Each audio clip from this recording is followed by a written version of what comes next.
A solo leveling fight is like you getting drunk at a bar, sleeping with a girl, and not knowing who she was the next day, right? You're left with like the weird feeling afterward. Like you're like was this like a good choice? Was it not? That's how it kind of felt to watch solo leveling, that fight, and then watching frieren. Guys, you are sleeping on frieren, bro. Like the anime starts a little bit slow, but when it gets going, dude, it is so good. I just watched this fight between like the good guys and the demons, and I kid you not, it is better than the fight that we just saw from solo leveling that I saw this weekend coming up. And I want to share with you guys why, even though the fight wasn't flashy, it was just so good and so satisfying to watch. Like, number one, it expands over 2.5 episodes, I want to say, right? So it's a little bit more of a build-up to the entire fight. And the thing is that, look, it's not a flashy fight. What do I mean by this? Like in solo leveling, you saw a bunch of zipping around, a lot of stuff blowing up. You barely had any time to breathe. The frieren fight is the complete opposite. But it's in a good way, because you finish this fight and you're like, wow. And the fighting is not flashy, but here's the thing.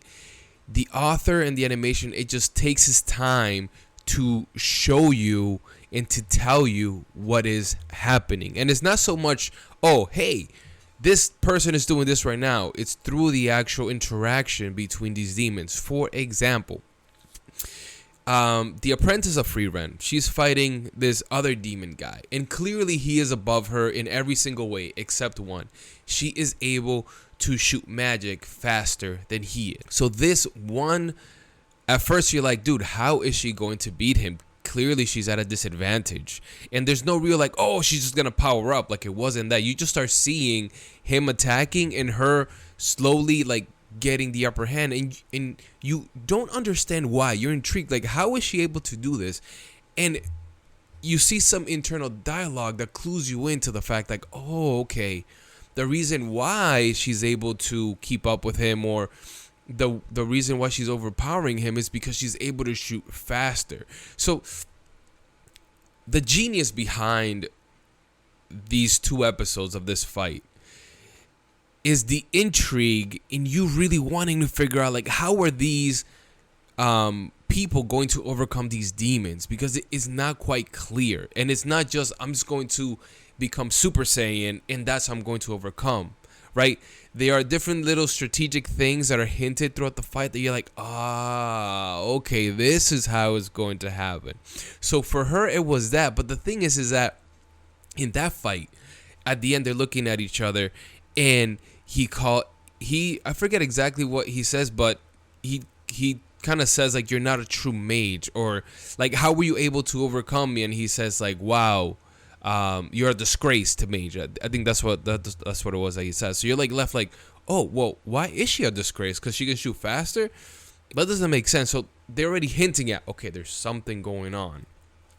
So this is all building up to this last fight with frieren, who's the main character. And trust me, I'm not like doing this justice. You have to see it for yourself. But in this fight, there is a flashback.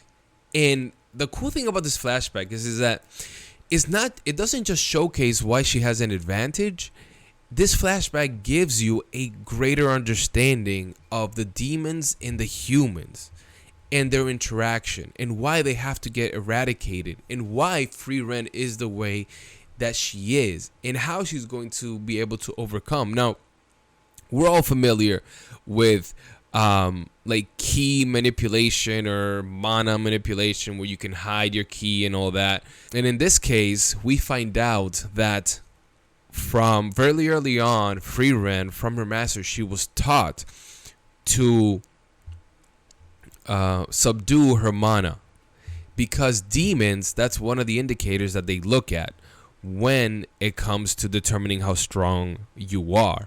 And the point is made that that demons, they use the human language in order to deceive humans, right?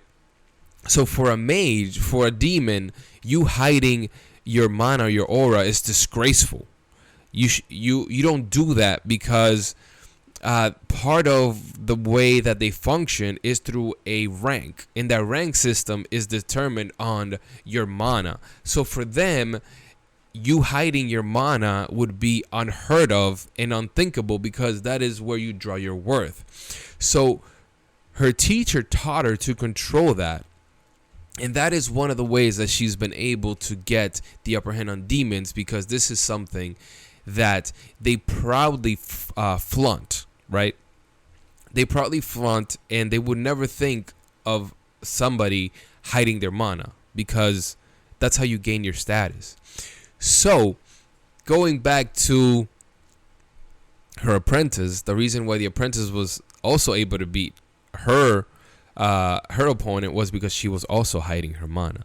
So there is this one instance, and again, it's not flashy, but it's showing that this demon became overly ambitious because she thought she could see frieren's mana and how strong she was, and she had this tool that basically let you gain the upper hand on an individual if your mana was greater than theirs. So because this demon in their nature thought that she was going to be able to overcome frieren because she could see how strong she was, her nature was her downfall, because she uses this technique, and then ultimately frieren has, I mean, there's a scene that showcases how much mana she's able to exert, and it is, I mean, it's, the demon's mana is like 1/100th of her own mana.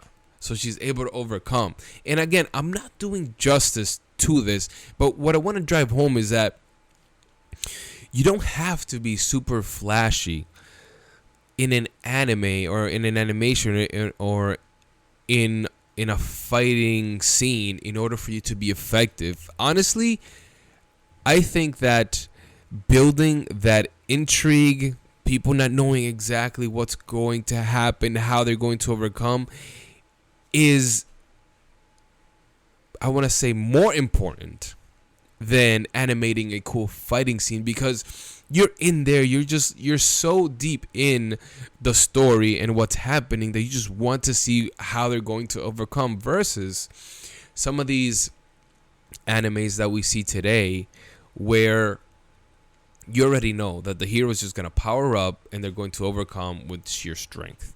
And while cool, it can also be very boring.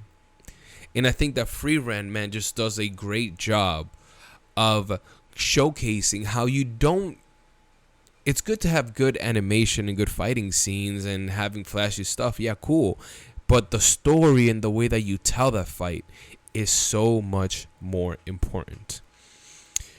I'm in like episode 9 of frieren, man, and I am enjoying every single second. So you let me know in the comments, have you seen frieren? What do you think?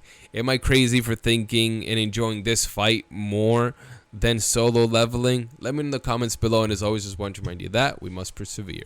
Peace.